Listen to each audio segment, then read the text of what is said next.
Well, good morning. Good morning. Welcome. I am Reverend Kira Bear, and I am honored to be here to support this celebration of life of Reverend Diane Pamondon.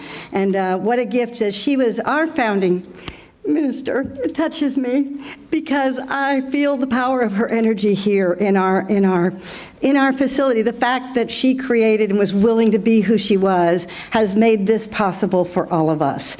And so I would like, as we begin today, is to open first of all with a prayer, as we always do in unity. And I invite you to find the place where you commune with the God of your understanding, to feel that power and that presence that is here. And we say, thank you, God. We acknowledge your presence and power with us this day as we gather in memory of our dear beloved one, Diane Pamondon. We give thanks that your spirit is moving through all who are gathered here. We feel this activity as the love that sustains us, as the power that strengthens us, as the wisdom that enables us to know that life is eternal, and that our beloved Diane is ever one with you and all that is good. As we continue here during this time together, we know your presence will be felt more strongly, that we also know that our awareness of your presence brings with it the power to experience and meet this with dignity and love. For this we are grateful, and we affirm that it is so in the name and through the power of your living, loving presence, that which indwells us all. And we say thank you, God, and so it is. Amen. And yes.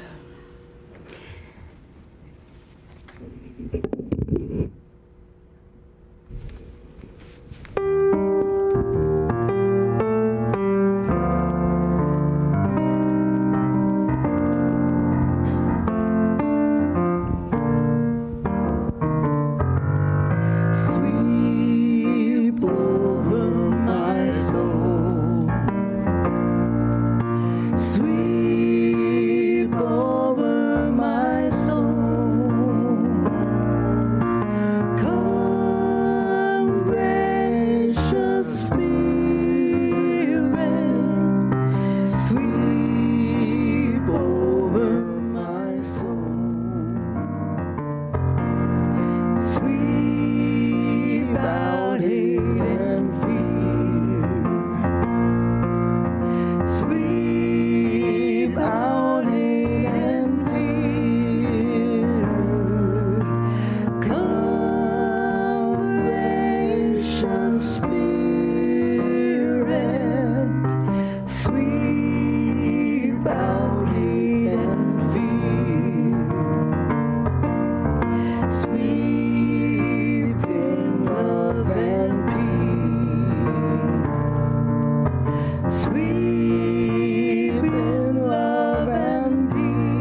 Thank you to Ellen Rogers and Art Fristow and Elton Witt who have joined us, and Elton and Marianne Creetlow, who were involved in the music here when Diane was here, helped identify some of her favorite music that she had during her Sundays here at Unity, and we are so grateful that we're able to bring some of those songs into this service in honor of her.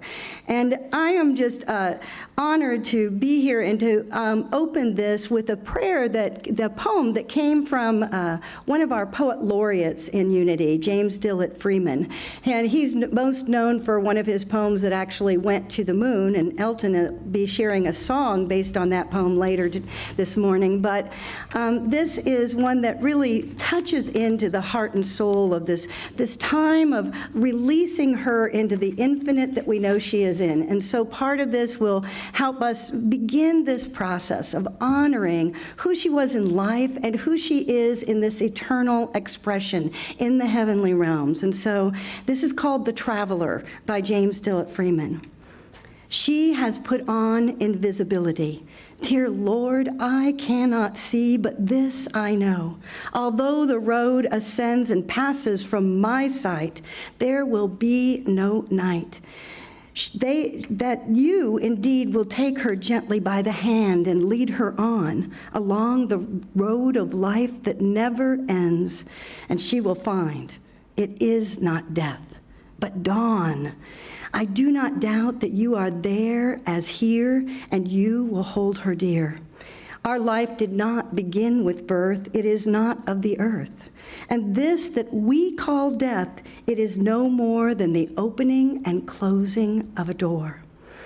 And in your house, how many rooms must be beyond this one where we rest momently? Dear Lord, I thank you for the faith that frees, the love that knows it cannot lose its own, the love that looking through shadows sees that you and she and I are ever one. It is such a privilege to be able to celebrate a life with such magnificence and such contribution to the world. Diane was someone who was constantly giving of herself, making life better for others and making a difference. We are the recipients of that here today with this facility, with this ability to be here in this ministry. And that's only one small piece of the many ways that she blessed this world. And we know that, she had many ways that she expressed the divine. And as we take in this time, we recognize that this is a time to grieve, but it's also a time to laugh, a time to share stories, a time to acknowledge the gift of her presence in this world. And one of the things I love that one of her favorite quotes was also my favorite quote, which is from Pierre Teilhard de Chardin, and it is, "Joy is the infallible sign of the presence of God." And you see in her face the joy of the divine that shines through. And you see it in all of the activities of spirit that were moving her to create a beautiful life. But we also know that there is a time that we acknowledge that we feel a loss. We feel the presence that she was that was so magnificent, but we feel the sense that we want to face this idea of death and understand it, and yet it is the greatest mystery of all. And it's the greatest change that we face in our world. And so as we experience this time of working with our own selves, we also know that as we feel the loss of any loved one, it kind of re-triggers any place that we've felt loss in our lives. And so I want to give you permission to mourn, permission to feel the grief and the sadness, as well as the joy and celebration of who she was, and to say it's okay to have all of those experiences. We are divinely made, and we are human in our expression. And so we honor all those parts of ourselves.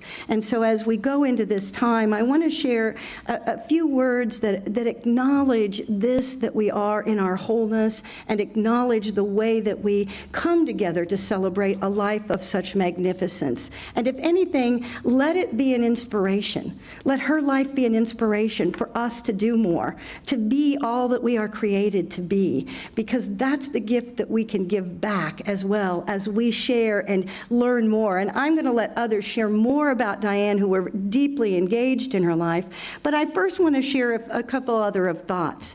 You know, we are gathered here today to affirm our faith, and it's our faith in life eternal. And that as we bless Diane on her way to her next experience, which is a living experience, that she is a soul that lives on. And we know just as energy changes form but does not go away, she goes on in these energy forms into the heavenly realms, into the experience of the divine that she is. And it is our prayer that this time forward, from now forward, that she never think of herself as limited by time or form. I don't think she really ever thought of herself as limited anyway. But we recognize that in this, that she as a living soul recognized that there are pathways of life ever unfolding and under the wise and loving care of our divine Father, Mother, whatever way you acknowledge that God presence. One of the greatest challenges that all of us meet is this challenge of change. And one of the greatest challenges, and indeed, as we said, the most mysterious of all, is death. And so we have to make a readjustment in our lives when we lose someone who they leave a void in their place because they've been such a significant part along the way. But I want to remind us that they live inside of us as well. That no matter how we give a thought to them in the moment, they're right present with us the moment we're thinking of them, the moment we're experiencing and seeing their face in front of us and feeling their presence. I imagine that she's here even now with us today. You may feel her presence as well. Delighted that we have come together in this celebration in a place that she loved and cherished, and what a gift that is.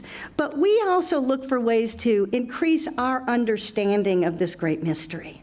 And as I look to say, how do we create understanding, I turn to our master teacher, Jesus.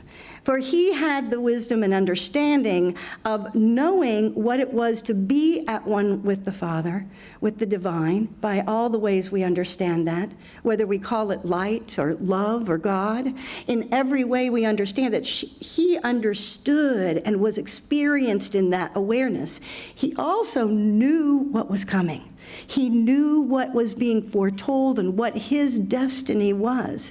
And in that process, he wanted to inform his disciples, to help prepare them, those that had studied this beautiful experience of the presence of God and how to then begin to live that in a new way in the world and transform it. He wanted them to not go forth and be in fear because of his passing. So he spoke words that we can take to our hearts, to our minds, to our souls, to hear and listen and take them in and say, yes, this is the message that we were meant to hear and understand, so that we can face the challenges of losing loved ones in a new way, a way that is spiritually infused. And what he said is that he gave some promises to them. He said, first of all, I am the resurrection and the life, and he that believeth in me, though he die, yet shall he live. And whosoever liveth and believeth on me shall never die.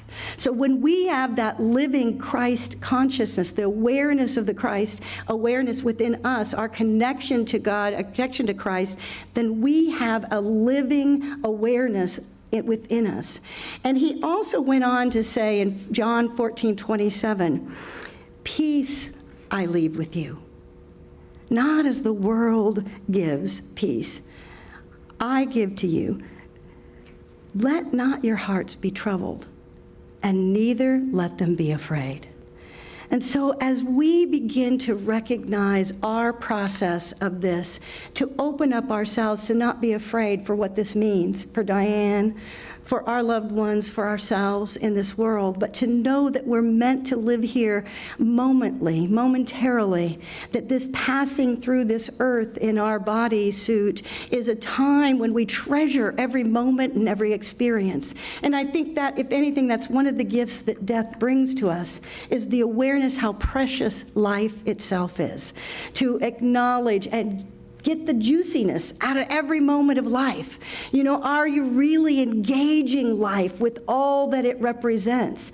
Acknowledging and caring about your loved ones and connecting with them in ways that help you feel so alive in the moment. So alive in the presence and the power that is the life essence that is within each one.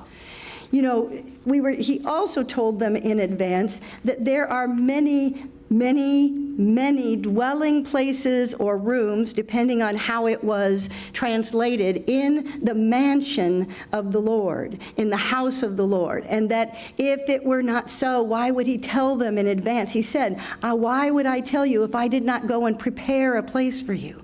So our place in these higher realms is already there. It's already prepared. And Diane is living from that place at this time. And that essence is something we can understand when we look at something like nature. We look at how nature goes through its cycles. And in the time of winter, it looks as if everything can be dead and gone. And then suddenly, what springs forth is new life in the spring. And we can understand that even in our passing through different phases of our journey, those that are in a body form and those that are a living soul, we will go through the springing forth of our soul in other realms, because that's the nature of life. It's the nature of the divine that lives within us. And so in this time, it is going to be important to just open yourself to what is it that you want to know for yourself about these feelings that you have and the connection to them, and ask your divine, ask the God awareness that you have access to say, guide me in understanding how to live into this mystery, how to live my life more fully, and acknowledge that in Diane's having presented herself out in the world in amazing ways, that I too can be inspired to do amazing things in my life. And as we go into this next piece, this is going to be, some of you may not know all the history that was in Diane's life, and it was truly remarkable to look at what she accomplished.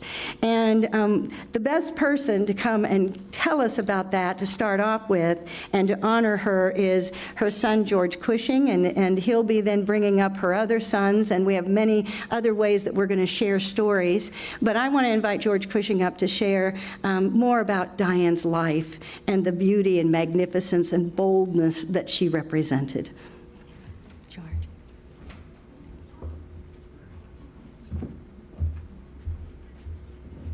Good morning. Thank you for coming today.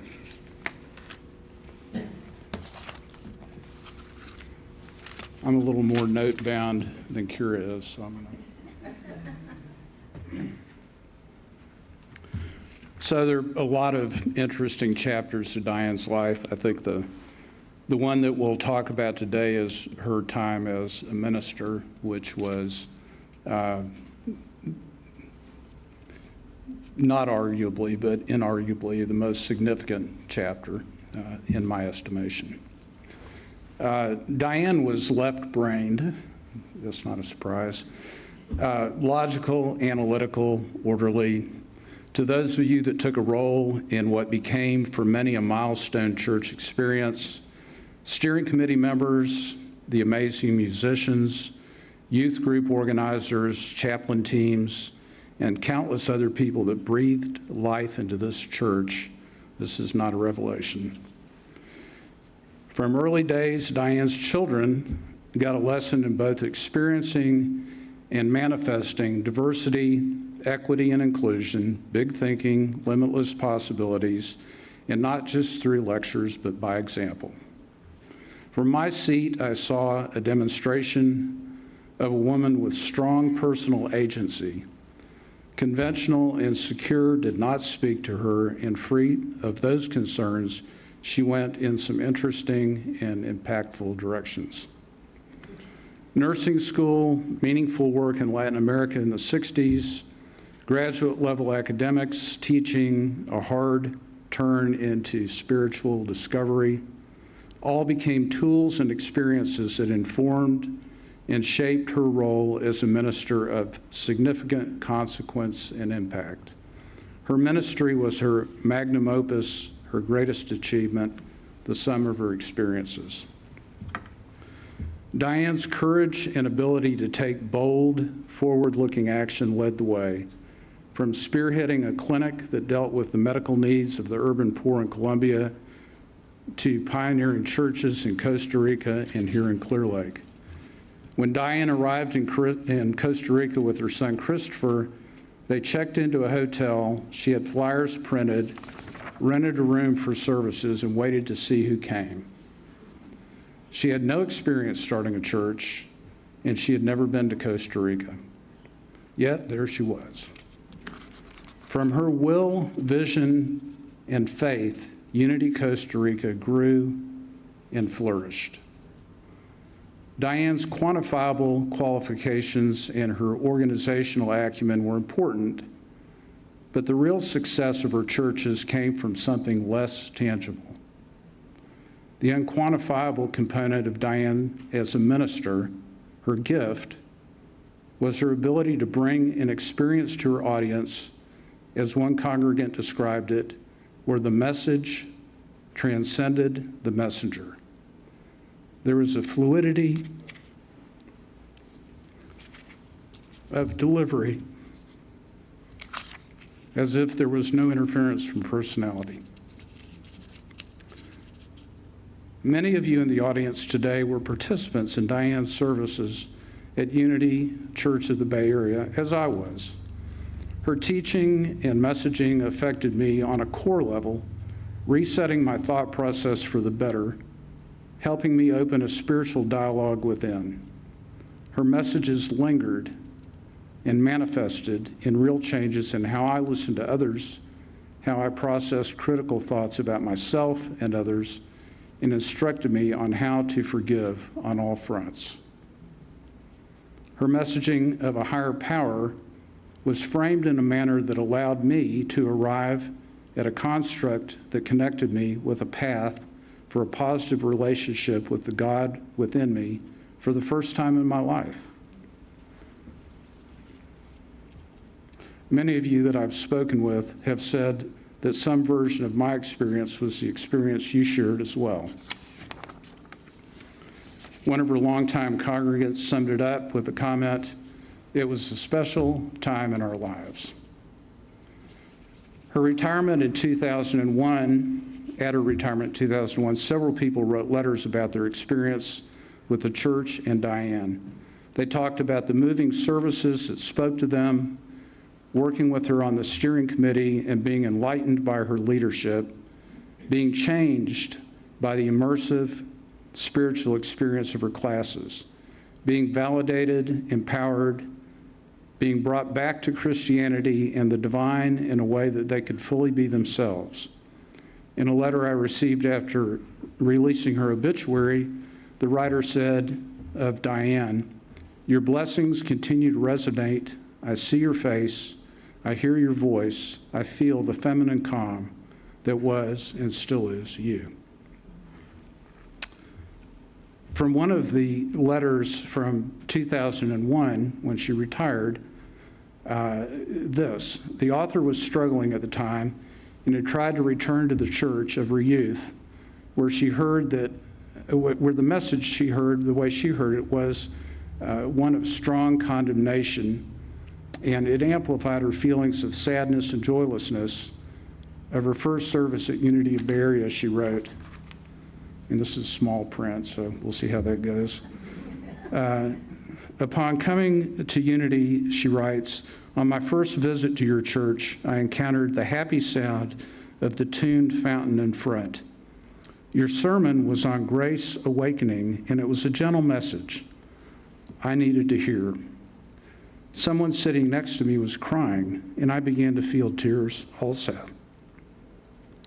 But not due to feelings of unworthiness as in the past. The music was upbeat and zany that particular day, bringing smiles to all. As you raised your hands, I felt truly blessed instead of the old condemnation of the past. Another Sunday you spoke about setting your compass on joy, always a good plan."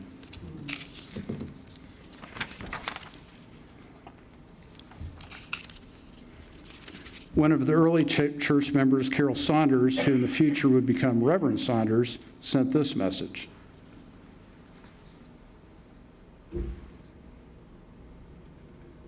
Hi, I'm Carol Saunders, and I am here to pay tribute to the amazing Diane Pamondon. I'm unable to be at her service today, and I'm so sad about that. But I had a prior engagement for months that I had to be at, so I will be with you all in spirit. And I know you join me with my open heart for just what an amazing, bold, strong, fearless, inspirational woman that she was. I want to tell a few stories about Diane and how she inspired me. But first, just as an introduction, I have a podcast now, so that's why I have all this garb on. It just records really well. I met Diane in 1997 at the Unity Center for Christian Healing at this kind of rundown old Ramada in Clear Lake with this asphalt parking lot full of potholes, and made my way there because I had been told there was a Course in Miracles group there, and I thought, what a cool church to have a group like that. So I walked into church for the first time in years, and like many people feel when they go to Unity, I felt at home right away. But it wasn't just the community, it was Diane. Diane was this woman, actually I think she was my age at the time. She was so wise, and she was just so well put together. And she also had an open heart, and her words just had great power. And she started that church. And so, wow, what a bold step that is. And she also had organized amazing music, and the experience was phenomenal. But it's hard to explain, but she really, really brought me back to church, to God, to Jesus, to the Christ, introduced me to the Bible, which I had previously thrown out, the Bible metaphysically interpreted, and what else it can be and what it's about. And it just dramatically changed my life. Now, my husband and I were talking recently, and he agrees, actually it was his idea, that Diane was probably the most influential person in my adult life outside of immediate family. And I'm going to tell you why that is through a series of stories. So when I came to Diane's church, it's the first time I ever felt like I want to do everything I can to keep this going. Like, I didn't think for a second about keeping my pocket closed, keeping my gifts tamped down or anything. It was like, I want to keep this going. That's just what she inspired in me. I was on her first steering team before it was Unity Center for Christian Healing, and then it became Unity Bay Area. We went to another hotel, and then we found a place in Kemah. And I remember being at the steering team meeting, and this is before, I think it was before the church became a church. It might not have been. I think it was. Doesn't matter. And we were brainstorming plans for the year, and I had an idea I've got an idea. What if we do an Earth service on Earth Day? And Diane jumped on it like that. Yes, great idea. Why don't you do it?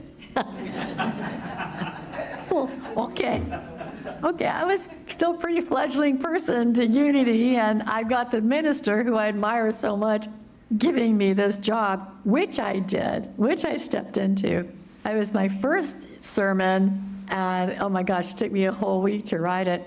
And I coordinated the music and everything, and Diane took that day off. So either she had a lot of faith in me because she saw potential in me, or she just wanted a day off, and maybe 50-50. But that got me to see who I was as a possibility and what I could step into. Because the next thing that I remember happening is taking a class from my first continuing education class. It was the Matthew class. It was a class that Diane had put together. And she she really encouraged everyone to take that class for credit, for Unity credit. And it's like, I have no idea what that is. I didn't even really know there was a bigger Unity organization for that matter, but I took it for credit. And I am glad I did, because I ended up staying on that path and counting that class towards, I eventually became a licensed Unity teacher. Now, I left the Unity Bay Area community in 2001 because my husband got a job in Greg, he got a job in Florida, and so my family moved, and I kept taking classes, and I kept on the path. Never found another Diane Plamondon, but I kept taking classes, and I eventually became a licensed Unity teacher in 2008 after going through a few more churches, and this was in Chicago. And I ended up also serving as an interim minister at that church. Now, I'm not meaning to dwell on me. This is about Diane. None of this would have happened were it not for Diane. I ended up starting a church, pioneering a church, just like Diane did. I know she did one in Costa Rica, and she did one in Clear Lake. That is a very gutsy thing to do. And because I saw her do it, I did it too. And I led this community for 10 years and recently left it in good hands. So after meeting Diane in 1997 and starting a church in 2010 and becoming a minister, all of this was at the inspiration and the role model that Diane was for me. And I think about that ripple effect. I know you're here. I know she touched your life. And I think how much she touched my life, which touched my family's life, and my life, which touched my congregation's life, and their lives touched their families and friends' lives. And that ripple just goes out more and more and more circles. And it's just amazing to think about what this woman, Diane Plamondon, Reverend Diane, did on this planet. And I can only count the impact that I can see she had on me and that I had on others. And for that, I am so very, very, very grateful. I love her family, and just so grateful for the path that it put me on. I hope you will have a fabulous service in honoring Diane today. I know it's going to be so amazing, and I wish I was there, but I just really send my blessings and my gratitude to everyone, and especially to Diane. Thank you for listening. Hi, I'm Carol. So Carol beautifully captures the legacy of Diane's work in her tribute. Carol says to think about the ripple effect of the lives she touched, touching other lives, and how that ripple continues, and that's pretty powerful. Diane went forth without hesitation and made a difference in the lives of many people. What Diane delivered to you, she also received from you through interactions with her at her services, in her classes, and in your individual conversations with her. If you had your life changed in some way, know that you changed her life in equal measure. Not only were the early days of Unity Church of the Bay Area a special time in our lives, all the wonderful people that supported the church and contributed to the experience with their presence were a deeply meaningful gift to Diane, a gift from you. It was a special time in our lives and a special time in her life. Thank you.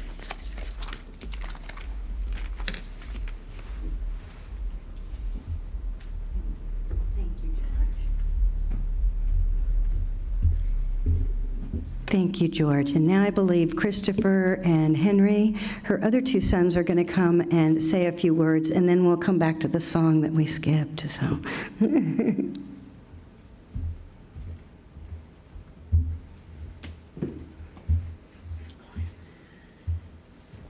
I'm glad you all are here. I miss my mother very much, and she was a remarkable woman, and I loved her very much, and I miss her.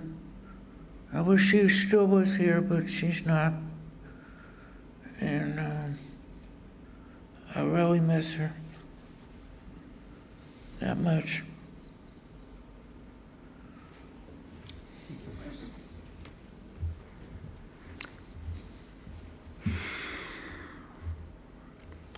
Good morning. Thank you for being here. I'm not as eloquent speaker as the previous before me, but I'm gonna try my best. I miss my mother. She made me what I am. I wouldn't be here if it wouldn't have been for her. I do have some regrets that I didn't spend as much time with her as I should have. And of course, there's a lot of things that we regret as we grow older, about the things that we didn't do. But what she left in me, it's something that nobody else could have done that. There were basically three people that were basically part of my new life, and that's my father, Sam Shulman, my brother, George Cushing, and my mother, Diane Pamondon. And I'm sorry. But I do miss her, and I did talk to her several times. And like I said, I admire her very much. It's a part of my life that is gone. And like she said, she is up there with us. And I do believe that. That is my belief. And I believe that whenever it's my turn, I'll probably have a seat right next to her, probably next to George. I'll probably go before he does. But anyway, I'm sorry to make that. Like I said, she was a fantastic woman. I didn't learn how fantastic she was until the last few years. The last 5 years, I have great admiration for some of the things that she did. She did a lot of things behind the scenes that we never knew. And she worked on her own back there. And once in a while, I would get the little snips of what was going on and so forth. I built my family. I moved and really had very little contact with her. Once in a while, I did contact, not as much as I wish I would have. I miss you, Mom. Thank you.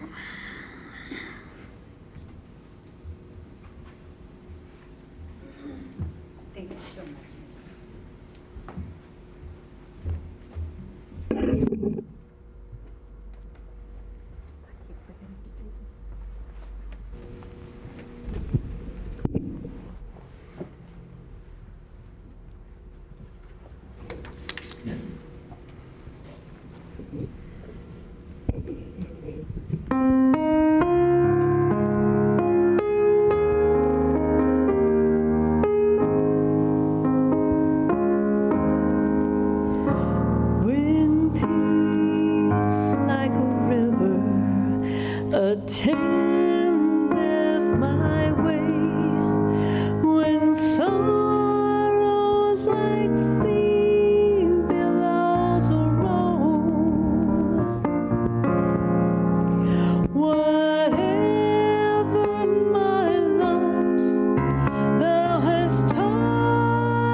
this is unity, so we do things a little different here.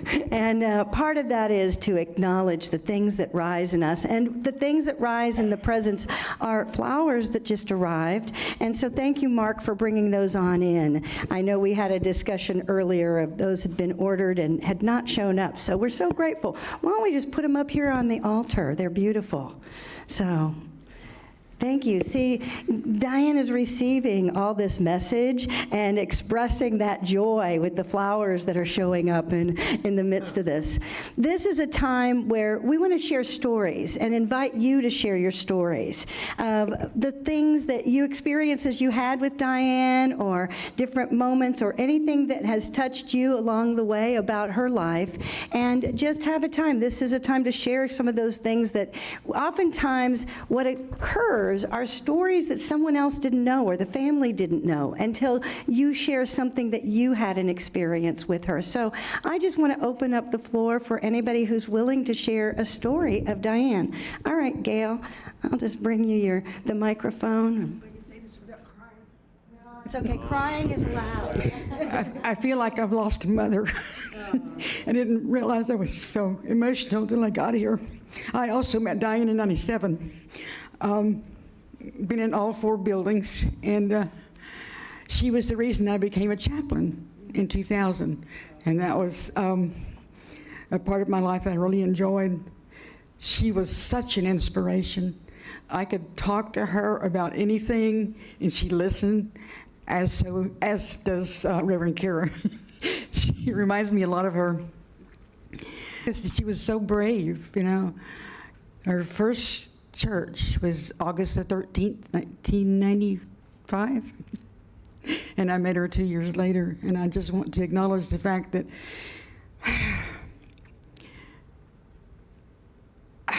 because of her and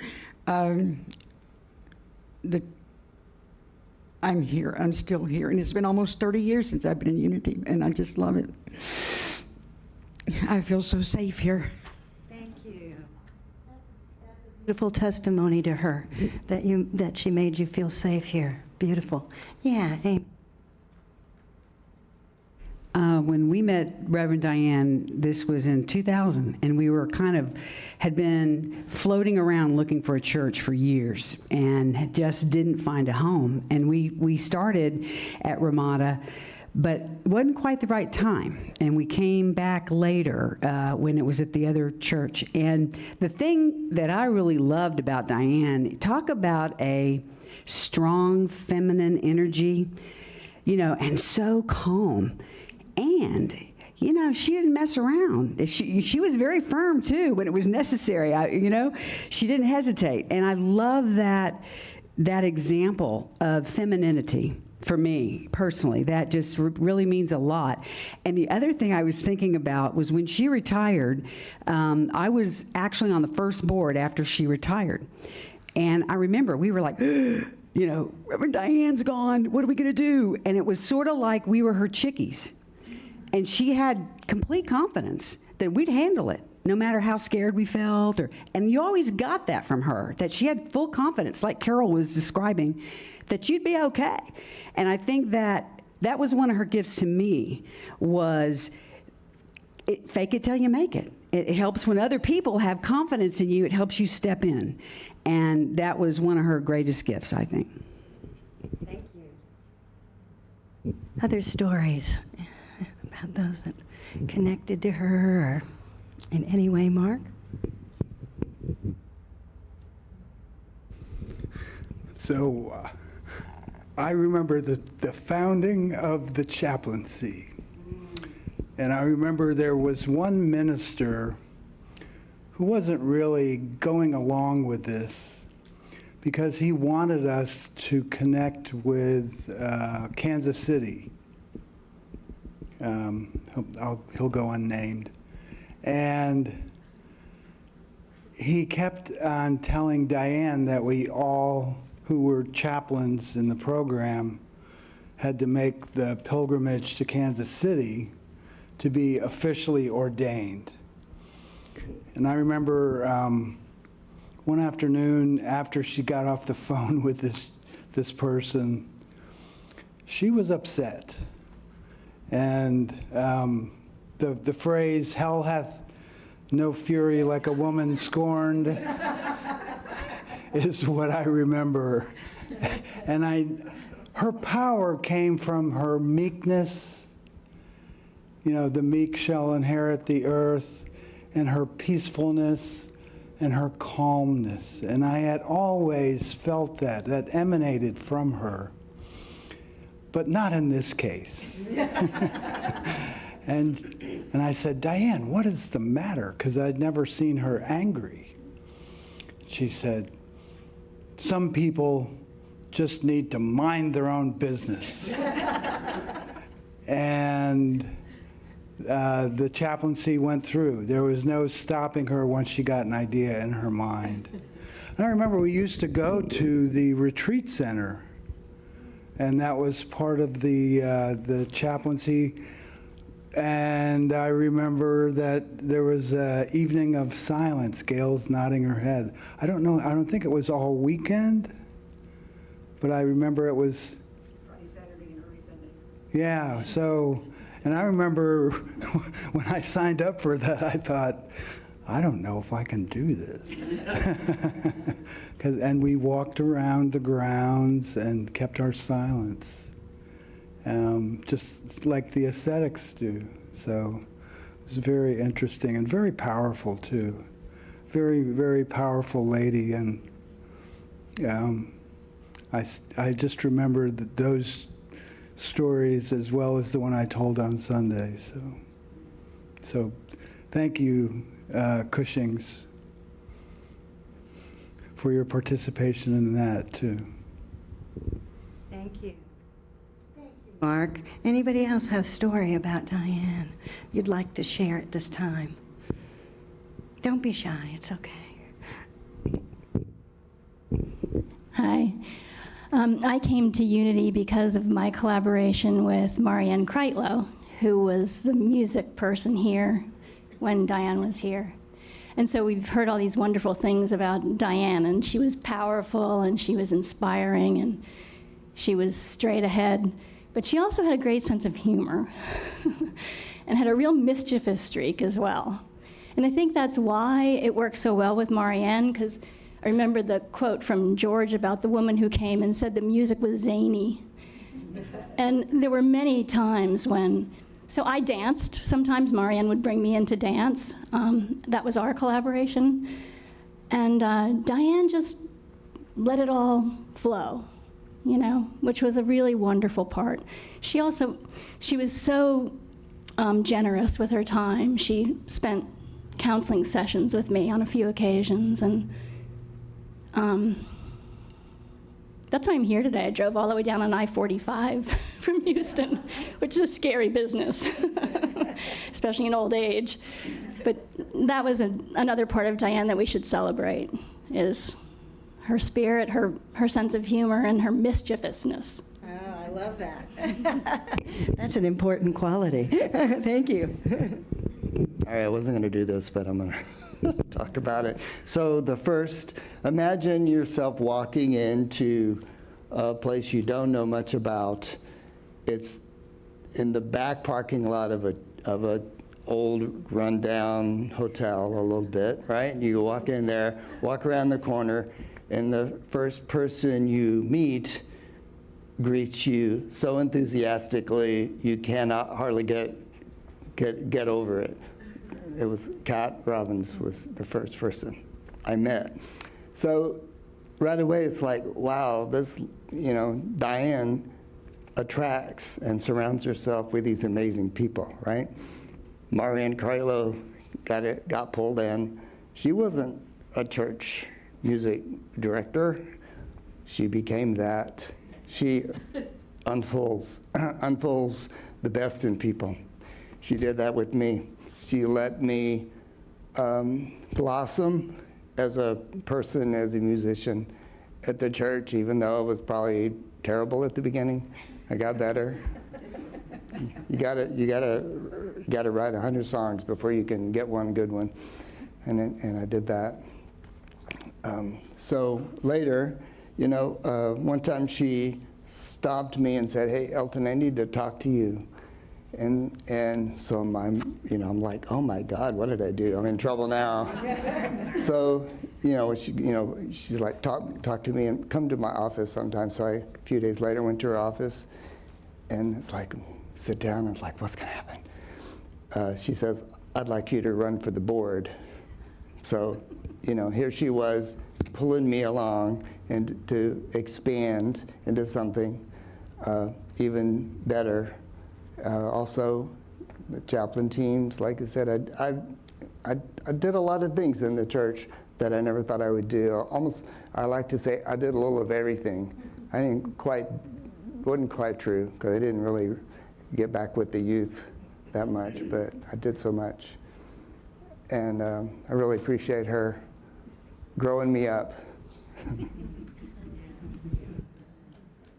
I appreciate that too, because Elton and Sue were instrumental in this ministry. When I got here, you'll see a little plaque dedicated to them on the sound booth, because they were such a big part. And I know that was Diane's influence that helped propel you forward to be dedicated volunteers, which they now are at Unity of Wimberley. And so we're sorry that we lost them, but Wimberley's gain. But we recognize that this is that ripple effect we were talking about, of the impact on people's lives, and all of us that then have had the benefit of what she put into motion and how she empowered others in this process. Anybody else have a story that you'd like to share about Diane? Yeah, Lisa. Thanks. My name is Lisa Cushing. I'm George's wife. And one thing that I think hasn't been mentioned here, which is notable in my estimation, is that Henry came to be part of this family because Diane was a nurse at a barrio clinic in Bogota, Colombia, many years ago. And Henry's grandmother, who was raising him and his sister, was a patient of Diane's. And sadly, she passed away, and Henry and his sister became orphans in that process. And Diane and her husband, Sam, adopted Henry during that period. So George came home with another brother when they returned to the United States. Excuse me. And I believe that Diane and Sam were instrumental in finding an adoptive family for Henry's sister, and they remain in contact. We were discussing that last night at dinner. She moved to Ohio and has had a wonderful life, and I just think it's notable and worth mentioning. Thank you. It is beautiful. That is, she had so many ways that she touched in and didn't stop in how she shared her love, because she shared her love in many ways, because it takes great love to come and give that kind of dedication. So we really honor her. Any other stories at this time? If you have stories and yet you're a little reluctant, then I invite you at the reception following to share your stories in small groups and one-on-one with others or with the family, because it really is a touching thing to get to hear some of the ways that she touched your lives, because we know many of you have, and even those of you that are here now in this ministry that came to honor our founding minister. We all know, we've talked about this for a little bit while since Diane made her transition, about what a blessing and how powerful this whole journey is for us to know that she had the kind of spirit that embedded the very DNA of our ministry, with a kind of adventurousness, a willingness to go out on her own and create something from nothing and bring forth a transformational kind of experience for those that were drawn into her message, and that transcendent experience beyond the messenger, right, that was written about. And we still feel that in today because of what she brought forth, and I think that's just huge. At this time, I want us to go on into, we have another song what's next? Sorry, the slide presentation. Thank you, Carol. She's waving at me from the back. We have a video presentation, and we want to just take a moment to honor and celebrate Diane through the years.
as you can see, that Diane was both down to earth, wielding a machete, and elegant, and very, very elegant, and brilliant, intelligence-wise, but also a brilliance of spirit.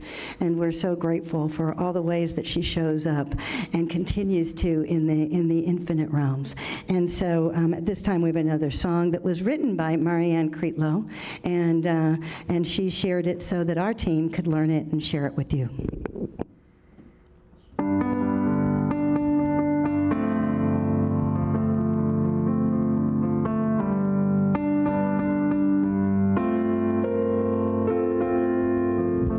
Father, Mother of the universe,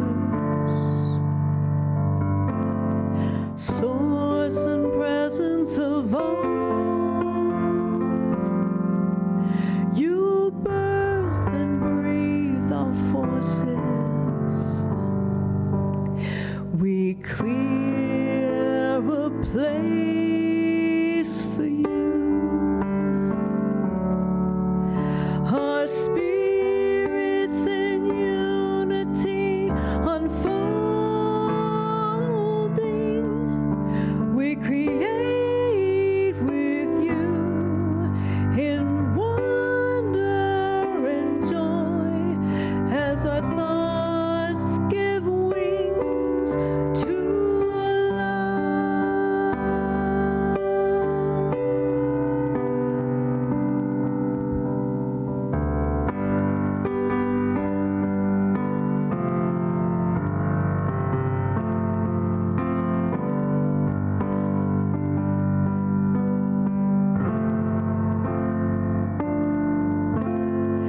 Father, Mother of the universe, taking care of our needs with food for our bodies, understanding for our souls. We empty ourselves to embrace your love. We create with you in wonder and joy as our thoughts give wings to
want to say thank you to Marianne Creetlow, say her name right, because I believe she's probably watching online today. She was going to try to do that. And for those of you that do want to know this, also, you can let others know they can watch this on our Unity Bay Area Houston Facebook page or YouTube channel at a later time or come back to it. It is really a time where we acknowledge in this movement of setting her free, because truly we recognize she already is free, but we have to free her in our own hearts and in our own minds to know the truth of this. And I love the scripture in Corinthians, 2 Corinthians 3:17, that says, "Now the Lord is the Spirit, and where the Spirit of the Lord is, there is freedom." And we know that the Spirit of the Lord is free in Reverend Diane. It always was. It always was while she was living, and it is now in her transition. And one of the things that's very important in our journey is, how do we create a living legacy to someone who left so much to all of us? And it is an important piece for us to say, let me create a living legacy to those that have been so impactful in my own life. And the way we do that is we honor and acknowledge the many qualities, and you've heard many of them today. Her huge heart, her brilliance, her willingness to be brave and bold, her taking each moment and bringing the most out of every moment. Her firmness and her sense of humor, and her ability to have a calm peace in the midst of most all situations. We'll give an exclusion there for Mark's story. But to know that in the process of this is that there are ways that she showed up that touched your heart, that touched you. Even in hearing the stories today, something will have touched you to say, she had a meaningful life. And I want to be able to see her carry that legacy on in me. And so I invite you to take a moment and think about even just one quality that you heard that kind of touched you, that you would like to maybe expand in yourself, in your own life, and to do so as a dedication to Diane. That as we honor her with those qualities that she touched us with, and we expand those in ourselves, we create a living legacy for her. And my hope is that you'll help do that, to take a moment and come away from here knowing that we all take her life and continue to expand it forward by the way that we share from this moment on. As we move towards a close of this ceremony, of this time together, there's a couple of things that I want to share. One, of course, is another poem. That this one was done by Sig Paulson, who had the Unity of Houston for many years, long ago, and he really honored and acknowledged that we're so much more than just our physical body. And so this particular piece is called Eternal Vision. They know me not, who think that I am only flesh and blood, a transient dweller on the fragile spaceship Earth that gave me human birth. For I am spirit, eternal, indestructible, not confined to space or time. And when my sojourn here is through, my roles fulfilled, my assignments done, I will lay aside my spacesuit, called my body, and move on to other mansions, roles, and assignments in our Father's house of eternal life. So dry your tears, weep not over much for me or for yourself. Set me free in a love that holds us all and makes us one eternally. Our paths will cross again. Our minds and hearts will touch. Our souls will shout with joy and laughter as we recall the lives we've lived, the worlds we've seen, the ways we trod to find ourselves at last in God. And we see her totally in God now, and in that joy and in that celebration. And remembering this truth sets us free to honor and share, and those moments of grief that wave through, to give them their due, and yet to know at the core our real joy is in the joy that she lived. The joy that she brought to the world with her presence and her ability to empower so many and touch so many lives. And what a great legacy for us to follow and begin to live in new and powerful ways. To say that one death, one mystery in this world is one that creates a whole field of blossoms in our souls and in how we move forward in our lives. So please take this life and let it move you forward in ways that truly bless you. And we're going to invite Elton up to do a song that he wrote, as he was inspired also by Reverend Diane and Marianne to bring his gifts. He's now bringing them full circle and bring them back here with us, and we're so grateful. And this is based on the poem, the poem, or the prayer, both, the prayer for protection written by James Dillett Freeman.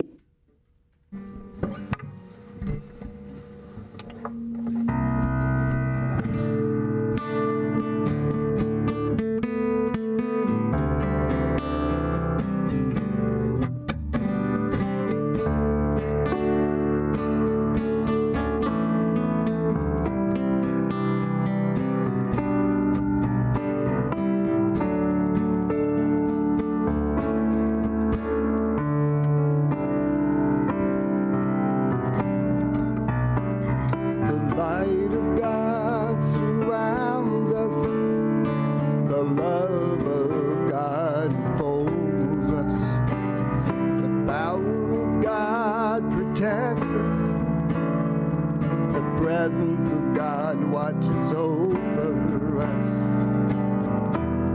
Wherever we are, wherever we are, wherever we are, God is all the light, all the love is the source of all love, all the power, all the presence, it's the presence of God. Wherever we are,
do that right. There we go. Very beautiful. Thank you, Elton and Art. That was beautiful. Elton, what a beautiful song you've created.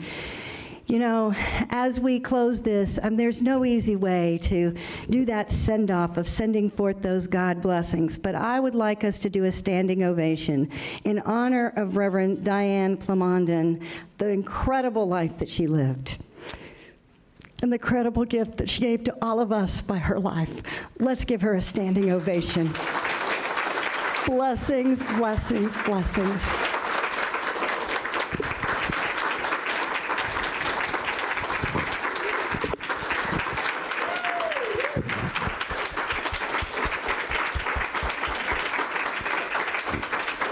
Thank you, Diane. I'm going to invite the family to go out first, and then what we want to do is invite you to go out these doors.